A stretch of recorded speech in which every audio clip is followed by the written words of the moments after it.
Greetings, everyone, and welcome to the Produce Buzzers podcast. We are so happy you have joined us today, and I think you will be too after the show is over, because you will learn a lot about fresh fruits and vegetables, how to select and store them, how to prepare and cook them, and surprising facts about their history and origin. We hope it inspires you to eat more fresh fruits and vegetables, not only for your health, but also for your delight and pleasure as you explore their amazing world of taste and delicious flavors. Eating more of them will transform your life in so many positive ways. So settle back, relax, and get ready for another delicious adventure with the Produce Buzzers. Greetings and welcome to another delicious episode of the Produce Buzzers podcast. I'm Edwin Stepp, your host and executive editor of producebuzz.com. Now, Produce Buzzers podcast fans, today we're talking pears, one of the most quietly sophisticated fruits in the produce department. From crisp, refreshing bites to buttery, melt-in-your-mouth perfection, pears have range, heritage, and a whole lot of untapped storytelling power. Our guest is Carrie Ann Arias, who works with USA Pears, the national organization representing America's pear growers. Carrie Ann brings a unique perspective on how pears move from orchard to shelf, how consumer perceptions are evolving, and why pears deserve a bigger moment, especially in today's health-focused, flavor-forward food culture. Previously, Carrie Ann served as Vice President of Marketing at Nature Ripe Farms and Vice President of Marketing at Dole Food Company, leading teams, driving market growth, and cultivating strong relationships within the industry. In 2023, she founded TableSpark, a consulting service that provides guidance to businesses in PR, marketing, new product development, among other planning needs. Today, Carrie Ann will share the stories behind these pears, where they come from, how they're grown, and how to get the very best flavor from each variety. If you've ever wondered how to pick the perfect pear, why some pears ripen on the counter instead of on the tree, or how this humble fruit became such a staple in kitchens around the world, this conversation is for you, so stay tuned. Carrie Ann, welcome to the show. Thanks for joining us. Thank you so much for having me. Well, we want to jump into all things pear, but first I want to know more about you. What's your background? How did you get into the produce industry? I got into the produce industry sheerly by luck. I don't have, my parents aren't from agriculture. My degree's in organizational psychology, so Wow. Definitely not the ag business that you hear from most other people that have come up the ranks, and especially in marketing, but I chose a slightly different path. And I was living in the Salinas Valley, surrounded by agriculture, but was not working in the industry. And I was actually commuting up to like San Francisco from Pear, which was, it was a grind. It was like 4+ hours a day commuting. Yeah. And decided to make a career choice and change. And I have never looked back. It's been an amazing 25 years. Right. Well, fantastic. And so did you grow up in Salinas? Is that your hometown? I did not. Yeah. I did not. I grew up in the San Joaquin Valley, so different kind of agriculture, but still surrounded by it. We had peaches right down the road and tomatoes, cotton, almonds, pistachios. So definitely surrounded by it. A lot of my friends, their parents were farmers. Yeah, that's just not my family. My dad owned a contracting company and my mom was an accountant. So did not have that in my blood, but obviously it was meant to be. Yeah. Well, you were surrounded by it, so it would get in your blood, I think, eventually. Yeah. So that's good. We're glad you're with us now in the produce business, because you're making some great contributions. Okay, so let's jump into the pears. For listeners who may not know, can you give us a quick overview of USA Pears and its role in the industry? Absolutely. So USA Pears is about to have its 100th birthday. We were established. 100th. 100, wow. 1931 was when we all came together as growers to decide that they wanted to have collective marketing. Not everybody understands the different types of commodity boards, but we are a federal marketing order, which means that we have USDA oversight.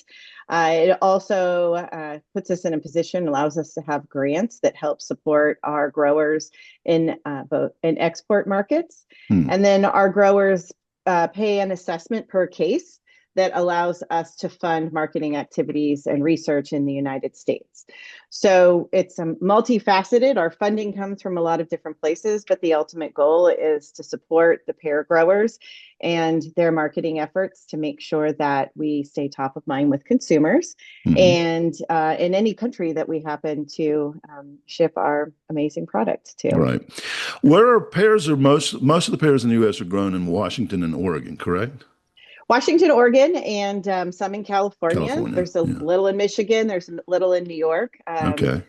But USA Pears actually represents about close to 90% of the total crop, which is Oregon and Washington specifically. Okay. So 90% are grown in the Northwest there. Ish, yeah. Yeah, right. Depends on the season and Mother Nature. Right. And how many members do you have approximately? I don't know if you have We have about 700 growers in our area. It expands and contracts over time, of course. Right. The farming industry is a little bit tough. Not every family has a succession plan. And certainly the size of orchard is can range vastly. So we have, some with pretty small farms and some with thousands of acres. So it just really depends. Yeah. But it is a very tight-knit community of people. Everybody knows each other. Their grandparents knew each other in multi-generations, which for me personally, it's one of the big attractions to coming to Pears. And when I was at Nature Ripe, it was a farmer-owned organization. Being a part of something that is so directly related and connected to the grower at that farm level, for me, is I'm really passionate about it. And I actually really enjoy those conversations. I love talking to my growers. It's fascinating. Yeah, we like to highlight that because, as I said, Teresa, Rick, and I grew up. Our dad grew apples in Western North Carolina, which is the seventh largest apple producing state. A lot of people don't realize North Carolina produces that much. So came from a family farm. And a lot of the people we've had on the show, you begin to realize that the produce industry is really made up of a lot of family farms that go back generations. So we've had several of those, and we like to highlight those, the family orientation of most of you have big names in the business, Sunkist, Driscoll's, all that. But for the most part, I won't not necessarily the most part, but a lot of their supply comes from smaller family farms. Yeah, that's pretty universal. It's just not really quite understand. There's, the term like the big farms and corporate farms. And those are terms that are used without any real understanding of what that means. Right. For the most part, those big brands aren't farmers. They don't own a single farm. Right. They are the ones that help the growers get from the field to the table. And in a lot of instances, these farmers don't have the infrastructure to sell, to pack and sell to a retailer. And so these brands that people think are the big, corporate farms, they're really just the sales arm for these growers. So it's definitely misnamed, and it's unfortunate that people really don't understand where their food comes from. Yeah, that's true. Okay, so what makes pears grown in the USA different from pears grown elsewhere around the world? Well, I'm going to be super biased and say part of it Please. is the people, right? It's the people. Yeah. There's certainly a lot of passion, but I've met farmers all over the world in my career, and they all have that same passion. I have to be honest about it. I think that there's, each growing region brings something unique to the table. For us, Pacific Northwest, it's really ideal growing conditions. There's 10 main varieties. There's a couple of proprietary varieties that a few marketing desks have now too. So I would say we're roughly around 12 varieties in the US. And typically what we grow here is not grown in other parts of the world. When Oh, you go to Europe or South Africa, they are growing very different varieties than what we grow. They okay. might look similar, they might taste similar, but they aren't the same. So we do have some unique proprietary things for us, which is Right. very exciting. I think it's much like blueberries, where the there's what you can grow. So there's Yeah. certainly that part of it. Well, you bring up the proprietary varieties, and that's something that pops into my head because we've talked a lot here about apples, and it seems like there's a new variety of apples coming out every month, Yeah. almost. But I haven't seen that in the pear industry. Is that going to change? Is there not? Do that? Is that not an option going forward for pear growers, or what's your take on that? Yeah, pears take a lot longer to come to fruition from planting those trees. So Okay. it's a slow burn. They say that you plant pears for your future family members, not for Oh, yourself. really? I didn't know that. So which I've been in this now for going on 18 months, so I have to say that I am certainly still learning, but I have been very fortunate to try some of the new varieties that are you're starting to see in the marketplace. The gem pear and the happy pear being the two that I think are the most prevalent from a consumer brand name that you would recognize. Yeah. But there's a lot of pears in the pipeline, and Okay. they look at new varieties and pears for some pretty specific reasons. Obviously, how long it stores, how well it stores. Pears are very delicate. Yep. They're much more temperamental than an apple. So they're really looking for that storage capability as a piece of it. It's also how you eat it. So some of the pears in Europe are you eat them through its life stages from crunchy to soft, right? When you started this off, you were talking about the different mouthfeel of a pear and the different eating experience. And what I think the ultimate goal for some of these new varieties is to have a pear that is a great eating experience from beginning to end of its life cycle. Now Yeah. they do ripen off the tree, which is true, but part of what they're also looking at when they're looking at new varieties is how much yield per acre. Uh, So it's you have much more efficiency when you harvest with rising costs of labor and the price of harvest going up, but yet the price that we're getting at retail staying the same. We definitely have to be more creative about how we're efficient. And so yield is definitely another contributing factor. But I think that is universal in every new variety of every fresh produce item I've ever worked with, that yeah. you're always looking at for yield as a piece of that. The other thing is that because we do export fruit to other countries and we can have pears on the water for 40, 50 days Wow. as we're shipping it to other countries, we recognize that we need things that are hardy, that can last through that freight process. What are the top three countries that you sell to? Oh, certainly Mexico is our largest recipient of USA pears, and great partners down there. And they eat pears very differently than us, which we can talk Hmm. about in a little bit because I They saw the make list of mentions. margaritas out of them, Yes. pear margaritas. No, but they do eat them crunchy with tahine. Oh, Yeah, more yeah. like jicama and other things. So, which is, I have come to really love that eating Yeah. experience.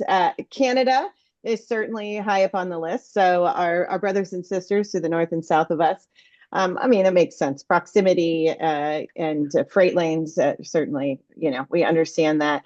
But other countries, India, Brazil, Israel, a lot of Latin America, Guatemala, Colombia are all great partners for us. We certainly, Vietnam, and we're always looking for ways to create trade relationships and get pears into other countries. We Yeah. certainly have our eyes on a few countries we don't have those relationships with yet, but would love to have. And that is definitely a piece of what this organization is tasked with.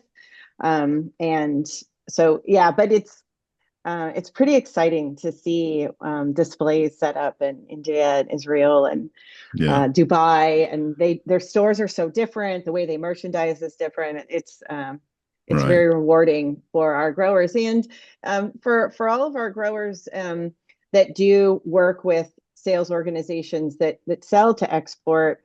It can be a very profitable piece of the business, but they do have to arrive in good condition. And so that's Mm, where that, need for hardiness and storage really comes into right. play.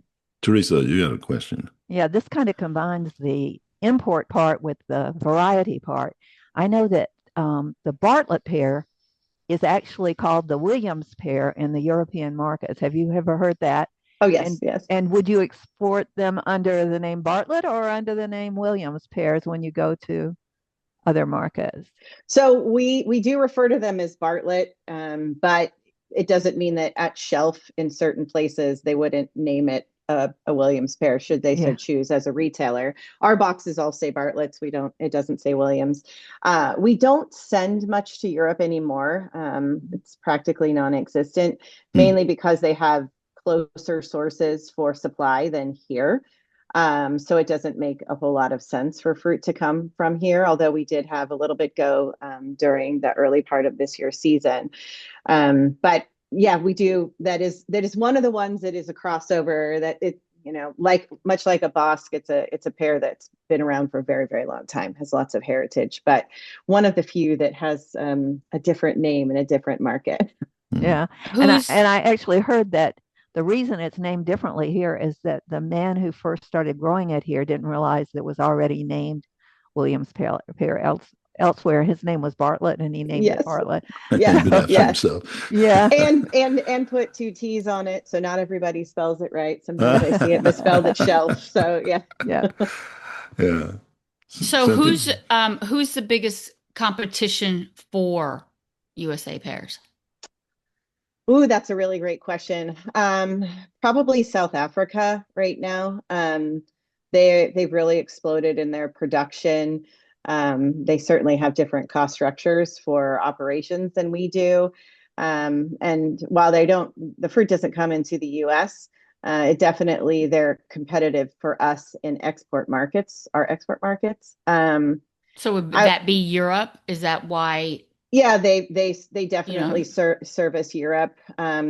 When we were no longer able to ship to China and Russia, they were one of the big players that came into the mix there. Australia and in New Zealand are certainly coming on strong with Hmm. fruit, and we do see them, but their seasons are opposite of ours a little bit. So Right. that's also interesting for us. While I can't say competition per se, but certainly volume. And they can service markets in times when we can't.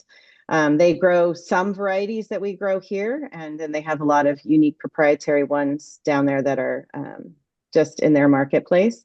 And then Argentina is the one pear that you do see come into the United States, and what is or used to be our gaps in season. So really in the early summer before California is ready to harvest and when the Pacific Northwest is winding down with the volume that they have in cold storage. So Argentina is probably the one that I would say in the U.S. we're seeing that as the biggest competition, and we certainly have some challenges with that fruit for us because it doesn't ripen as easy as our domestic fruit because they are shipping it, right? So they're stunting its ability to ripen much more significantly than what we do here because it's a long trip.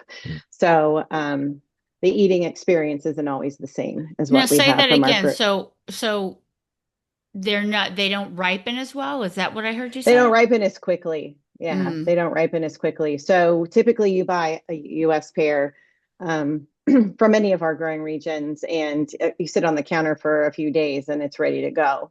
An Argentinian pear can take a week or two sometimes. So, Mm. they're slowing down that ripening process to the point that it makes its trip, but then it just doesn't have it's not as immediate of an eating experience as what you would have from Does it from die local fruit. after the 10 days, or is it And you got to quick eat it, or I will say all pears, once they start to give just a little bit, they're ready to eat, and you really need to put them in the refrigerator. And once they have that little bit of give, you have maybe 4 to 5 days at the most. yeah, they're a And little then bit more delicate. yeah, they are. And it also really depends on how you want to eat them. It's definitely one of the big things that has really come to light with the consumer research that we've been recently doing around. There's definitely still a lot of time and education that needs to happen around ripeness, much like the experience that avocados has, or even some of the fall stone fruit like peaches, where they ripen from the inside out. Pears ripen from the inside out. And not all fruit gives you visual cues that it is ripe. So, for example, an avocado gets darker, right? But most people squeeze it a little second, they can squeeze it and they're like, oh, or the top of it comes off, the little stem comes off, it's ready to eat. Those are ripening cues in an avocado. In the fall stone fruit for peaches, because they ripen from the inside out, the second that it's really giving a lot, it's potentially could be almost already rotten in the pit. Mm-hmm. So it is really, and it doesn't change any color. We only have, the Bartlett changes from green to yellow. So there's visual cues to say, hey, I'm ready. And you will see a little bit of color change, like on a camise pear. But for the most part, the rest of our fruit doesn't give you a visual identity. So you have to, push in on the top of the fruit. And if it gives a little bit, it's ready to go. I always say that if it's a sliceable avocado texture, like that squeeze, which most of us know by now, because avocado toast, right? Part of everybody's diet. I feel like if you can be successful with ripening an avocado, a pear is really no different. Right. But it depends on how you want to eat it. So consumers really told us that there wasn't one right way. And we've always kind of stood on the grounds that it was a soft pear was a ripe pear, and that was the right way. And we found that almost half of the consumers that we surveyed said, I don't like my pears soft. I like them crunchy. Yeah. So that was a great aha moment. First of all, validating some of the, new varieties that were like really focused on, being sweet throughout its eating process of soft or crunchy to soft. And it also told us that we shouldn't be so prescriptive around what it should be like. It's really what's right for you. And so we've really changed our marketing efforts to tell them to eat it whatever way they like. And we want them to be successful in that. And so when we relaunched our website, one of the things that we really focused on was what's the eating experience of each of the varieties from crunchy to soft. And if you really like a crunchy pear, certain varieties you're going to be more successful with and than others. Some pears, because they ripen over time on your counter, it's part of that is the sugar developing. So if you're looking for something super sweet, you're going to want it to be soft. None of the pears are super sweet in their firm stage, but some people, much like liking the Granny Smith tart apple and think that that's still like the great standard of identity in an apple, if they like that, they're probably not going to love a Honeycrisp because it's so like a sugar bomb right in your mouth. And so pears are the same way. You can have a crunchy pear and it's more of a sweet tart eating experience. And half the consumers loved it that way. So who are we to tell them how to eat it? But carry on.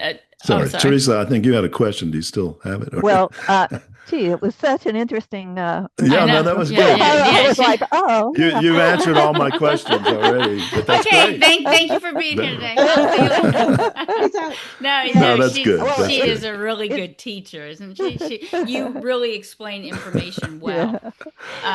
So it seems like when I start looking for pears in the stores, at the same time the apples come in, and it doesn't seem like they're putting them in the stores at that time. And I don't know whether it's just where I'm located or what. When should we start looking for pears to be available, and how do we distinguish between? Are they going head to head with these Argentinian pears? And but wait a minute, when you saying when they're ready, are you saying new crop pears? Yeah, each year, Yeah. So pears, we start harvesting pears in August, typically speaking. All pears need to go into cold storage for a little bit. It's just part of the process to get them to the point where they're going to ripen and be a good eating experience for consumers. So, but some of them don't need very long. It's the chill time that we're really looking for. Apples go into cold storage too, all of them. It could be a brief period of time, but you'll see domestic pears, so non-Argentinian pears, typically start hitting the shelves in July with California. But again, Mother Nature really dictates our timing. So this is a sliding scale on the calendar based on what she's allowing. And you will still have some Argentinian pears at shelf for sure. We can see them sometimes, in through September, which we wish that wasn't the case. But we do see it some years.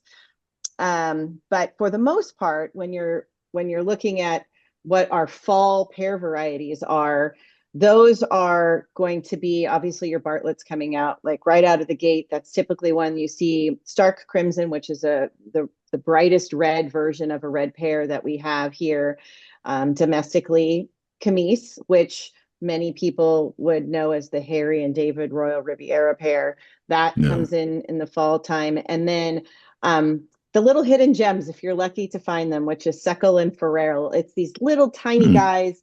I say they're kind of like the rocket apple of the pear category because they're tiny. I think they're perfect for little kids' hands. They are absolutely amazing, crunchy, in my opinion. I'm a crunchy pear eater myself. Can you say the name again? Farrell and Seckel. Farrell and Suckle. Farrell. Seckle, not like a suckle, not like a teat. Yeah, with an E. Seckle. Seckle. Okay. Seckle, so Cynthia knew. I've not heard. I think I've bought these before, but they're amazing if you can find them. Yeah. Right. And it's Farrell. It's not Farrelly. It's Farrell. Yeah. I mean, I guess. No. I appreciate that because everybody's always going like it's Haas and like, no, it's Haas like your ass. So but it gets, it's like shallots and shallots. Yeah, tomato. A lot of Haas growers say Haas, not Haas. Yes, I had a lot of avocado growers in my Nature Ripe days, and it was a big argument. It also depends on what country you're from, how you pronounce the letter A. Right. So. So is that why? I was taught by Californians. Yeah, exactly. I tend to not correct too much pronunciation just because, hey, maybe the hell I'm wrong too. It's totally possible. I've certainly learned that since I although we're gonna have a rep for Endive on very soon. Really? Not endive, it is endive.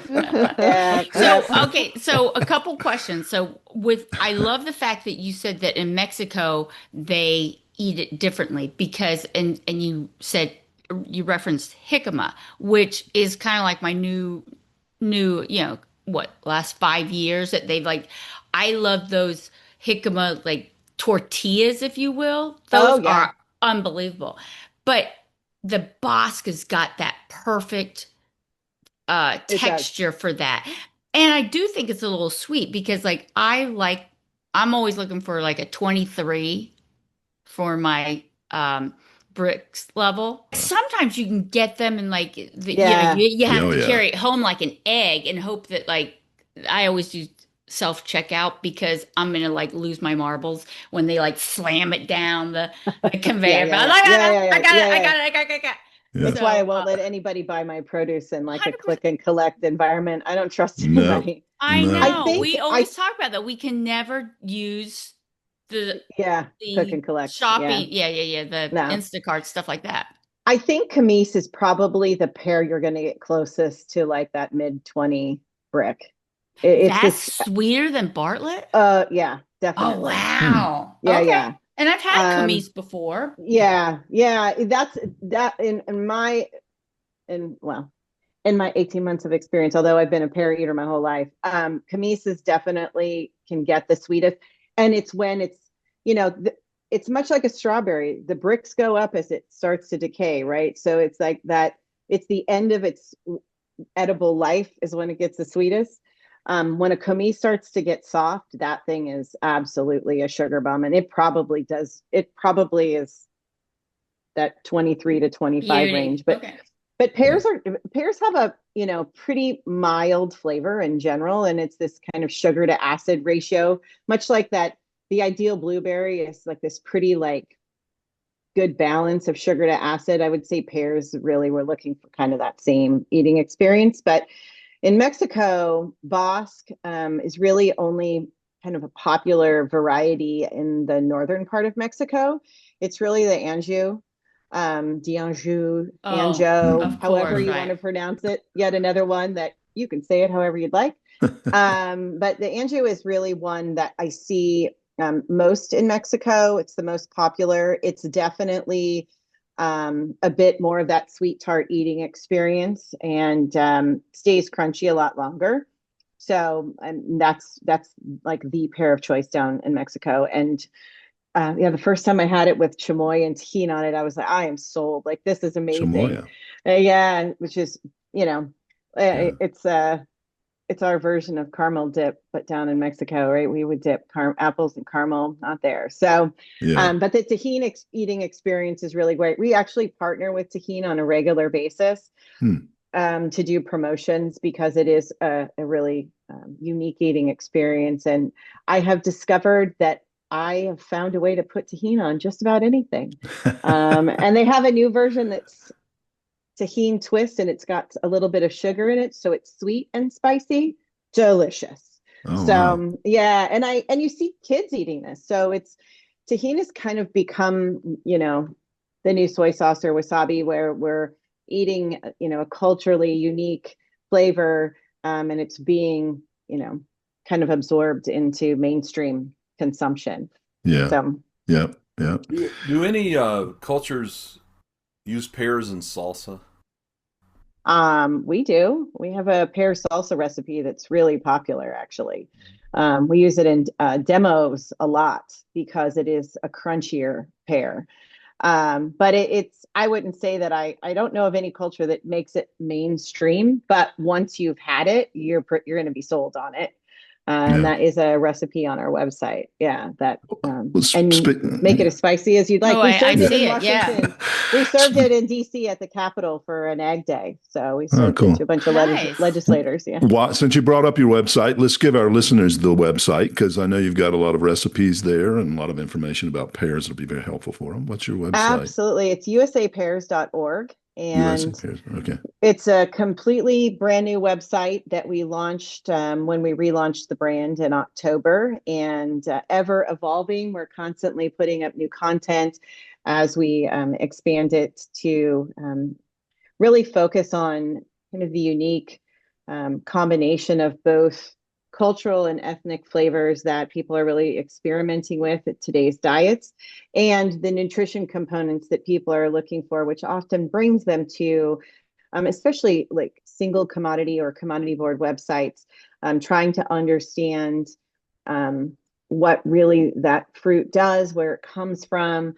There's obviously a lot of information around ripening and what to do with the individual pears, like what's the best for baking, what's the best if you what to do with it if it's been in your fridge too long and it's a little squishy and questionable. And I mean, it's amazing for smoothies, but most people don't think about putting a pear in a smoothie. When it gets towards the end of its life, you can actually blend it and freeze it, and then in ice cube trays, and then throw it in a smoothie. And there's 6 grams of fiber in a medium pear. So Hmm. as people are using hashtag fiber maxing, and you're seeing that all over the place, in the produce department, and pear is one of the highest fiber fruits available to you. And so it's something that we definitely have made sure that we're not only educating, but helping people be more creative with it. So it's not just, eating a pear, in hand or sliced, but doing unique things with it. Yeah. We have to try the guacamole recipe because it's the pear, not crazy about mango, but the grapes and then onions. I always forget the onions that to kind of like put with something that's It's kind of like the color chart, like the opposite end, like it's going to make it. Yeah, yep. It's that sweet and acidic combination that definitely makes all of the fruit taste brighter.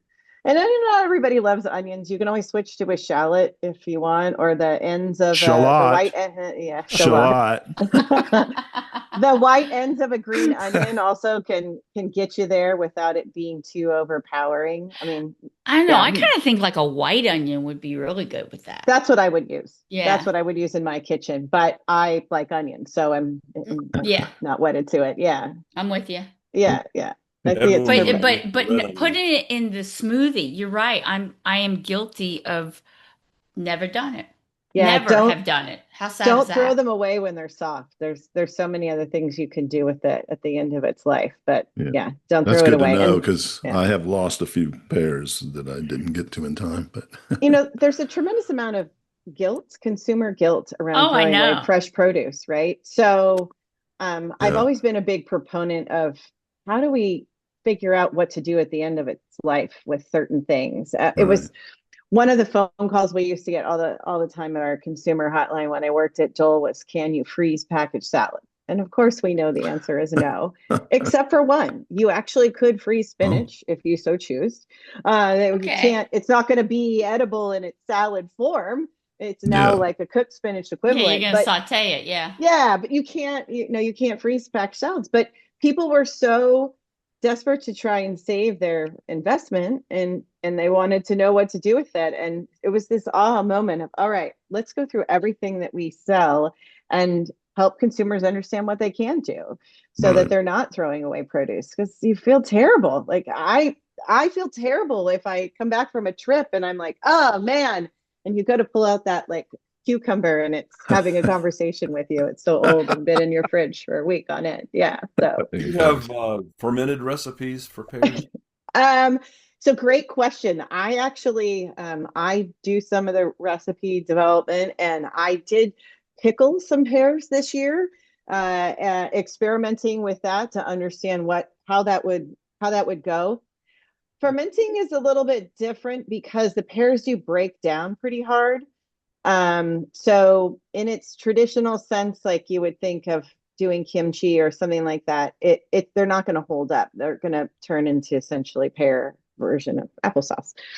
But you can definitely quick pickle, and that is that it was wildly popular. And in fact, the vinegar that came off of those pears was in this household used as a shrub, which is an old-fashioned ingredient for a cocktail.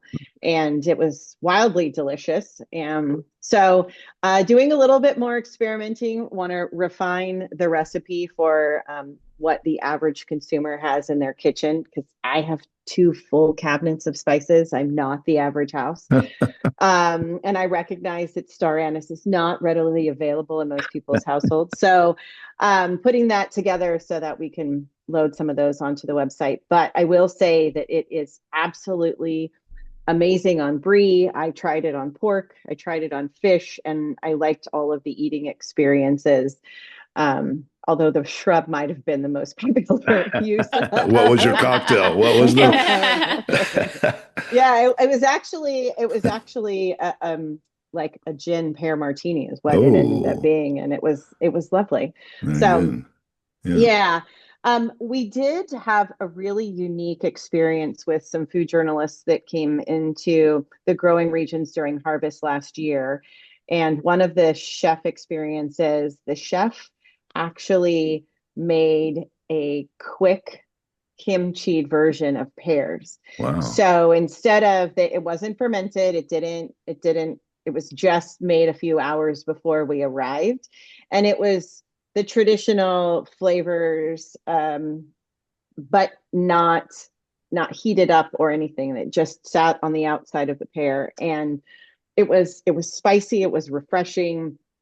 People still talk about it, and that is one of the recipes that will be going live on our website. We just have to do some photography, but it was a butter lettuce salad, or bib, depending on what part of the country you live in, and blue cheese. Ooh, was yum. The other ingredient with these bright red kimchi pears, and it was it was a Wow. spectacular eating experience. Yeah. So, but I also too, one of the things for me that I really recognize is the younger generation is much more aware of culturally diverse foods. They eat a lot of things that my Gen X generation did not try until much later in life. We did not grow up with sushi unless that was your cultural, right? So we and you know, my nieces and nephews when they were 5 were eating California rolls. So they're just, they have a bigger, broader palate.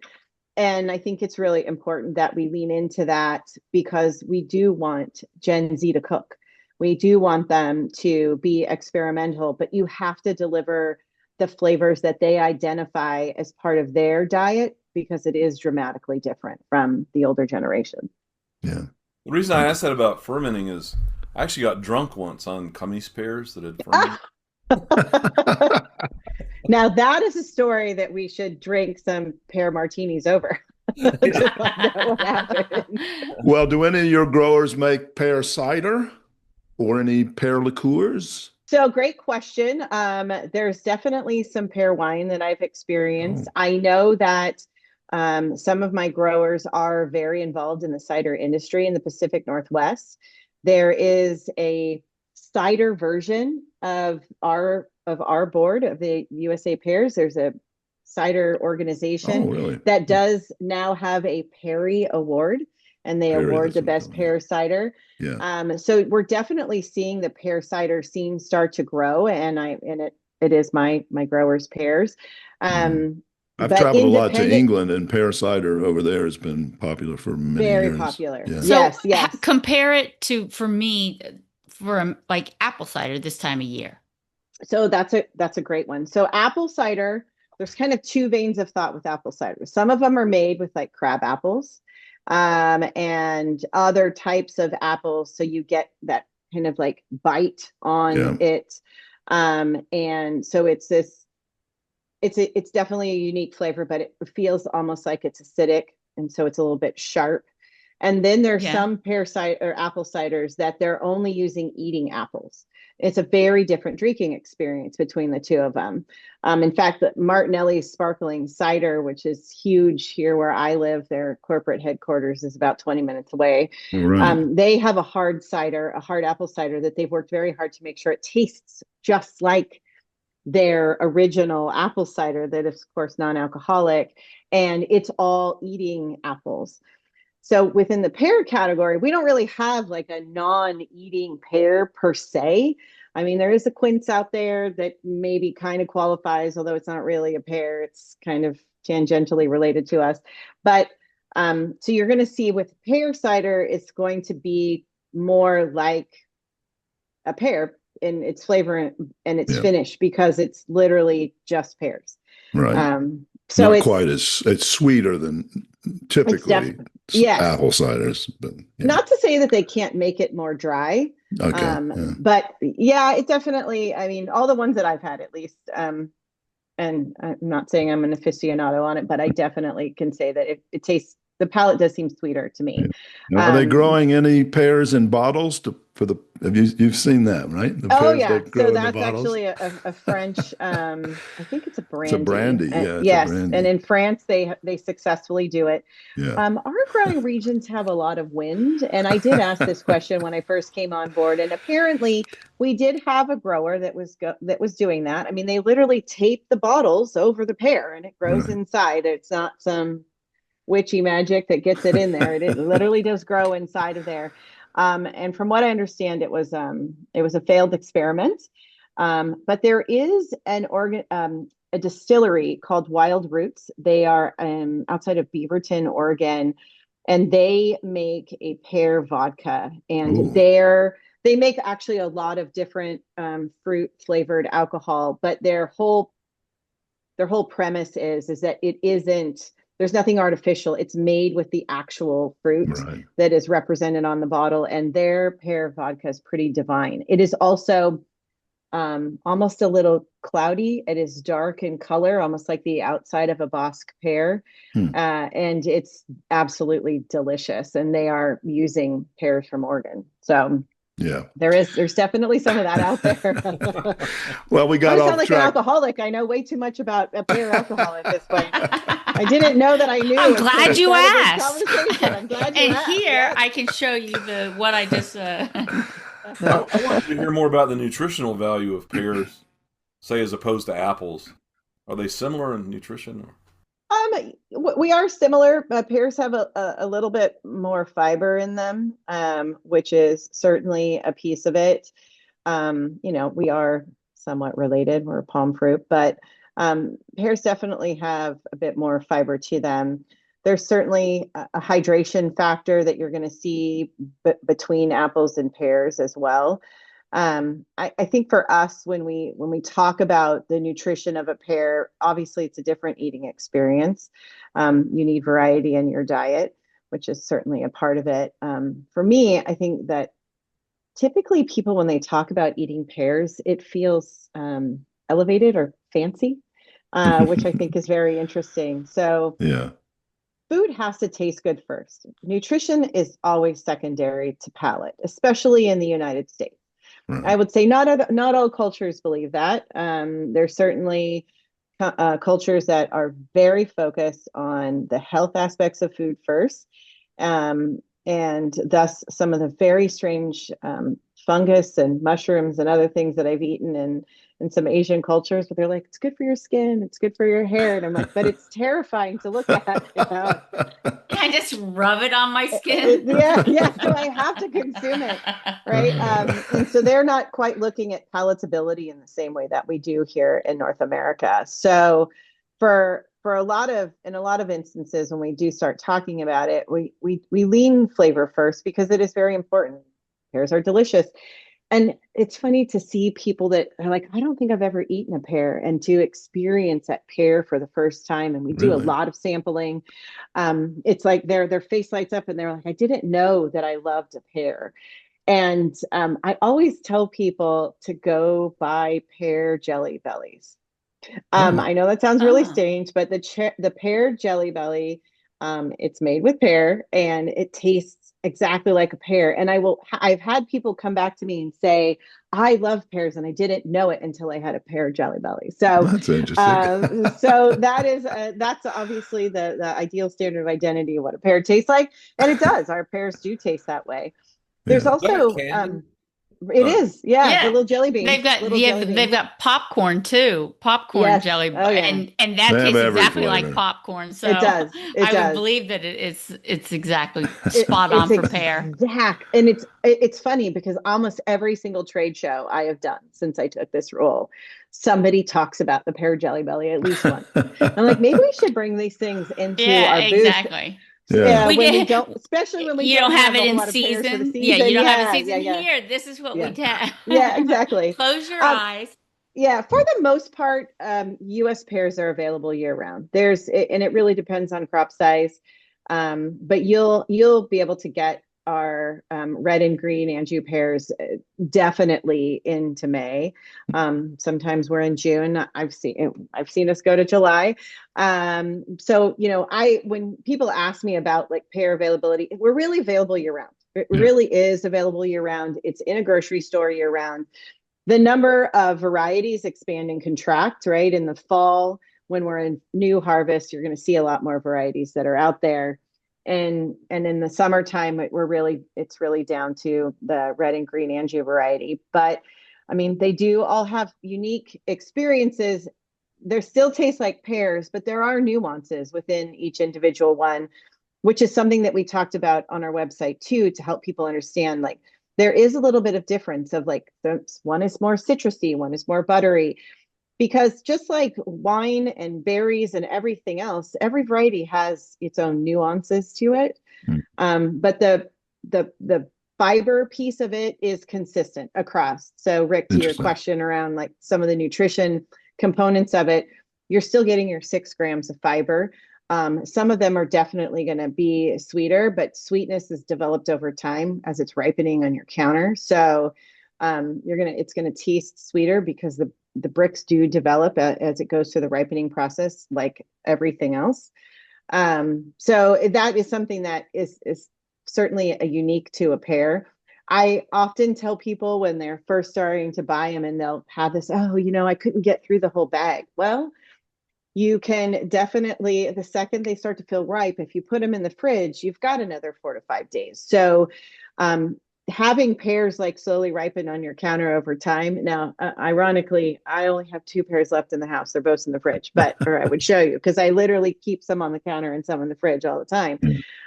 But that like cadence of eating experience, it's also really great for a household to have to buy them by the bag because they will come in ripeness. Each piece of fruit, it might ripen at a little bit different rate. It's not all going to be on the same day, but you do need to check them. You do need to check them and put them in the fridge the second that they start to give because they're ready to go. That's good advice. Very good advice. Well, we're coming to the end of the time we allotted. So I'm just going to open the floor to you. What is your message, some important message or messages to our listeners, consumers primarily, about pears? And is there anything else you want to add to what you've given us so much already? It's great. It's been fantastic. You made my job easy. I didn't have to ask the questions. You answered. Yeah, you can. Well, I read your questions. I knew where we were going. So good. You laid out the roadmap. I just drove the road. I think that pears are really diverse, and we have not been in the spotlight in the way in which we are running to achieve today. We kind of lost sight, I think, of needing to be in front of the consumer and making sure that we're creating top of mind awareness. Yeah. From the consumer perspective, you're going to see us a lot more. We are really, really flexible. There's lots of things that you can do with us. Salads, baking. It's great in overnight oats. It's great in baked oatmeal, should you so choose to do that. That's one of my tricks with older pears that get soft. I actually throw it in my oatmeal while I'm cooking my oatmeal on the stove. Serves as a natural sweetener. You get the fiber of it, and you're not putting, any extra sugar on top of it. Although it's pretty great with maple syrup and cinnamon. So I'm not going to say that those things aren't fantastic too. But the diversity of it and its usefulness and the fact that you can eat the fruit from crunchy to soft, I think it's more diverse than we've given it credit for. Yeah. And our message, and it's what we're working with retailers on as we educate and talk about the positioning of pears today, is that there's no one right way to eat a pear. It's just whatever's right for you. And we're going to do everything to help the consumers be successful with that. And we've had a lot of really strong retailer response to that. They've been very, very supportive. We're working with retailers to create POS and education on their own websites around it, educating their own staff around kind of not only what the new messaging is, but people ask the question, especially in the fall, when you start to see like a whole bunch of varieties of pears at shelf versus one. Consumers don't know what the differences are, and making sure that we're helping educate so that there's a place for them to go for that information. But we also have been working a lot towards leaning into national media. We just had a great article with Martha Stewart. She interviewed not only a pear scientist, but also one of our growers. Great. So it was a really interesting balance of the science and the art of farming, which I thought was fascinating. We're working with Men's Health magazine right now to do another article around how fiber and protein together in a diet is really, really important. So I think that, you're going to see pears a lot more. I keep saying we're coming back strong, and you're going to see pears in a lot of unique ways that you haven't seen us before, because we want to appeal to all of the audiences. And pears, when they're in the shopping basket, is an extremely valuable customer to a retailer because their baskets are much higher. And so we have a very high ring. So we do bring a higher basket size to a retail department, and we recognize that value is something that we can really sink our teeth into. And so we're leaning into that, but we also have to support it. We have to support it with messaging, with working in a lot of different avenues, a lot of different areas of media, in order to make sure that pears not just are on the grocery list, but are repeatedly on the grocery list. It's getting on once is not hard. Staying on requires sustained effort, and that's what we're doing. That's great. Fantastic. usapears.org is their website. Great recipes, and all you need to know about pears and the differences in the varieties, you'll find it there. So listeners, be sure you check that out, and you'll find some new way. They are a very versatile fruit, but mostly, I think a lot of people, you've done the market research, I suppose, but in my mind, I typically think, oh, you buy it, you cut it up, you just eat the pear. But it can, I didn't know you could put it in guacamole. Salad, yeah, in the salads and Yeah, I've had it in salads. That's very good. But anyway. We even have pear toast.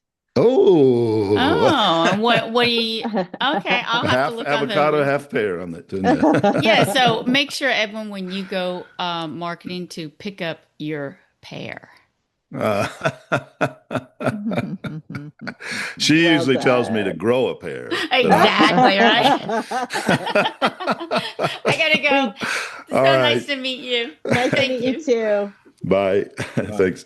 Now we're going to let you go too, Carrie Ann, but before you go, there's something you have to do. We make all our guests have to go through this ritual that we have here. Okay. And I'm sorry to tell you. I'm excited. No, I'm sorry to tell you, it's painful.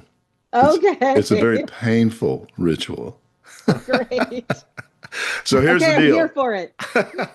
Here's the deal. Teresa loves puns. And so every episode she brings a pun, and we punish our guests and our listeners with it. And we call this segment Homegrown. And it's usually, her puns are usually in the form of a question. And so she lays out the story and at the end asks a question, and we try to guess what the punny answer is. Okay, and this is like a dad joke in reverse. Yeah, exactly. It's dad joke. But you got to go through it. We make all our guests do it. So, Teresa, are you ready with today's homegrown? Yes, I am. I am, yes. Oh, yeah. The Pear community decided to hold an international festival where they would have all the different varieties write their own poetry and read it to the crowd, and then they would judge the winner. And so it was quite the festival.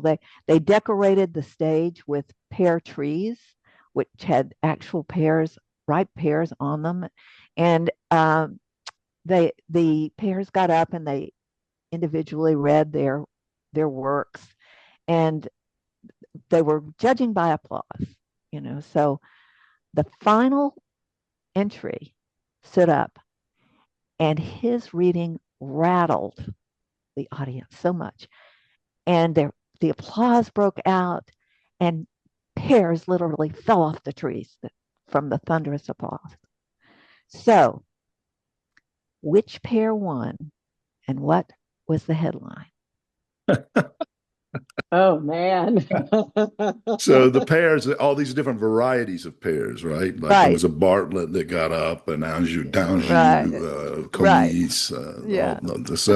And they each read their poetry, and the audience judged by applauding. The last one that got up got the best applause, and pears fell off the tree because of it. So which variety was it? And what was the headline? Yes. Oh boy, this is tough. Wow. This is really tough. I will say my entire staff speaks in puns on a regular basis because we have no self-control. We do this all the time. You're already tortured. We're tortured. Yeah, I'm already tortured. Okay. I do have, when I first started, one of the things I used to talk about the Bosque pear, and I said it needed to have a sticker on it that says, "No, I'm not a potato," because they russet. And I didn't good. realize I was playing into this like utter sickness where my entire staff Oh will boy, do you it got all them the started. time. Oh, Yeah, boy. we did get them started. So Yeah. I don't know, but I'm bracing myself for the dad joke punchline Rick, here. Rick is usually pretty good at guessing these. I'm Yeah. terrible at it. I can never get them, but Rick gets them often. Rick, come on, just make a Nothing guess. comes to mind. I usually have these I don't know. thoughts that just Epiphany. pop into my mind. That I don't know. Something to do with a partridge in a pear tree. No. Okay. No. I give up. All right. Yeah. Okay. So the winner, it was an international festival, remember, was the Williams pear. And the headline was Williams Shakes Pears. Williams Oh my Shakes God. Pears. Oh. how could I have not gotten that one? That is so. Oh my God. William And Shakespeare. she teed this up at the beginning of the episode. With the Williams. She had to. On purpose. Oh man. It still didn't help us. Yeah. All These right. should probably go in a book at some point, Yeah. Teresa. You need to go Okay. back through all the old episodes. You know, that's true. We should Okay. of do your that. homegrown. Yeah. They're Produce so buzz, bad, though. I yes. think it would be banned. You know. Hey, there's people that make a lot of money as YouTube stars with telling dad jokes. So I've seen a few of those, but yeah, Teresa, maybe you have a second calling you didn't know about yet. homegrown, though, we like that punny title. Definitely a grown. Homegrown. So, well, thank you so much. This has been fun. You're so informative. And you made my Thank job you. really easy because you were ready to give us the info we were looking for, and I know our listeners will love it and appreciate it. I'm going to give you a web address one more time: usapears.org. Go there, listeners. Check it out and get that info. So thanks again, Carrie Ann. We wish you the best. I hope safe travels. Thank for you so coming. much. This was really fun. I Great. enjoyed my time with you guys. All Okay. right. Take care. Thank you. Thank you. Bye. Bye-bye. Bye-bye.